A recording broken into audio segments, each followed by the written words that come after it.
साथ मैं हूं रोशनी सिंह और बुलेटिन की शुरुआत करते हुए आपको इस वक्त की बड़ी खबर बता दें। नीट पेपर लीक में बहुत बड़ा पर्दाफाश हुआ है। व्हाट्सएप ग्रुप बना है बड़ा सुराग। फीफा वर्ल्ड कप 2026 नाम से यह ग्रुप बनाया था और सीबीआई चार्जशीट में कई अहम खुलासे हुए हैं। मुख्य आरोपियों तक पहुंची है जांच एजेंसी। तो देखिए, देश के चर्चित नीट यूजी पेपर लीक मामले में जांच में सीबीआई को एक बड़ा सुराग मिला है। केंद्रीय जांच एजेंसी ने अपने 20,000 पन्नों की चार्जशीट में खुलासा किया है कि फीफा वर्ल्ड कप 2026 नाम का एक व्हाट्सएप ग्रुप कथित तौर पर लीक साजिश की अहम कड़ी साबित हुआ है। सीबीआई के मुताबिक ये ग्रुप पिछले साल नवंबर में बनाया गया था और इसमें 8 छात्र शामिल थे। जांच के दौरान 2 नीट अभ्यर्थियों के बयानों में एजेंसी को इस ग्रुप और उससे जुड़ी लोगों की जानकारी मिली। आरोप है कि पुणे निवासी मनीषा मंधारे ने इस ग्रुप का गठन किया था, जहां बायोलॉजी क्लास, परीक्षा मूल्यांकन, अंकों की गणना और अन्य शैक्षणिक गतिविधियों के नाम पर संवाद किया जाता था।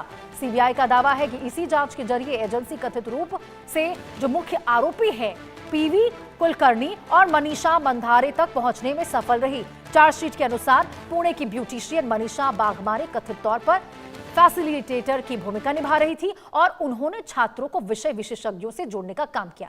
अब देखिए, एजेंसी का कहना है कि इन विशेषज्ञों को नेशनल टेस्टिंग एजेंसी यानी एनटीए ने अनुवाद और प्रूफ रीडिंग के लिए नियुक्त किया था और आरोप है कि छात्रों और केमिस्ट्री और बॉटनी की जो ऑनलाइन तथा ऑफलाइन क्लास थी उसको उपलब्ध कराई गई और दावा किया गया कि परीक्षा में इसी तरह के सवाल पूछे जाएंगे। सीबीआई अब इस पूरे नेटवर्क, उसकी कार्यप्रणाली और कथित पेपर लीक साजिश की परतें खोलने में जुटी हुई है। आपको बता दें, मामले में एक बार फिर इस मामले ने देश की सबसे बड़ी मेडिकल प्रवेश परीक्षा की पारदर्शिता और सुरक्षा व्यवस्था को लेकर सवाल खड़े कर दिए हैं। और देखिए, सवाल खड़े हो भी क्यों ना, सीबीआई की चार्जशीट में जो बड़ा खुलासा हुआ है आपको जरा बताते हैं। पेपर लीक का पर्दाफाश हो चुका है। पेपर लीक मामले में बहुत बड़ा खुलासा निकलकर सामने आया है। फीफा वर्ल्ड कप 2026 नाम से यह ग्रुप बना था। खबर क्या है अब आपको बता रहे हैं। ग्रुप में 8 छात्र शामिल थे और ग्रुप ये बनी थी नवंबर 2025 में। सीबीआई के अनुसार मनीषा मंधारे ने इस ग्रुप को बनाया था। 2 नीट उम्मीदवारों के बयानों से यह खुलासा हुआ। एजेंसी मुख्य आरोपी पीवी कुलकर्णी और मनीषा मंधारे तक पहुंची इस ग्रुप के माध्यम से जब पूछताछ हुई तब, और पुणे की मनीषा बाघमारे पर समन्वयक की भूमिका निभाने का आरोप है।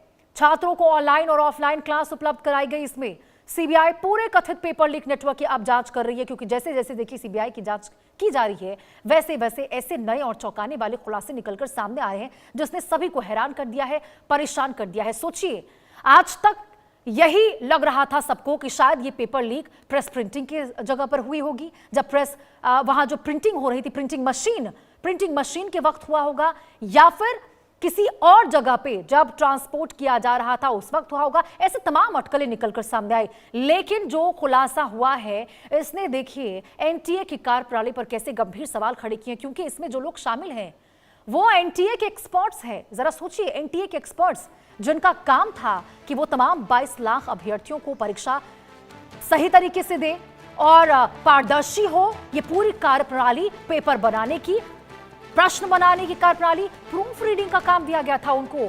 और उन लोगों ने सोचिए रट्टा मारा। आपको बता दें, रट्टा मारा, उन तमाम सवालों को रट्टा मारा उन्होंने और उसके बाद पूरे एक सुनियोजित तरीके से उन्होंने देखिए इस पूरी घटना को अंजाम दिया।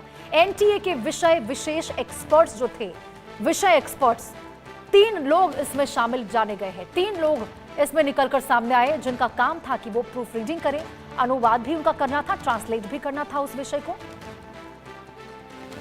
और अब जाकर इसमें उन तीनों लोगों का खुलासा आया है कि जो एनटीए के एक्सपर्ट्स थे उन्होंने ही इस पेपर को लीक किया है। कोई प्रिंटिंग प्रेस के वक्त पर पेपर लीक नहीं हुआ, बल्कि जिनका काम था कि आप प्रश्नों को देखें, कहीं कोई गलती तो नहीं हुई है, उस पर प्रश्नों को सुधारें ताकि वो प्रश्न पत्र बच्चों तक पहुंच सके और तमाम 22 लाख अभ्यर्थी यहां पर नीट पेपर दे सके।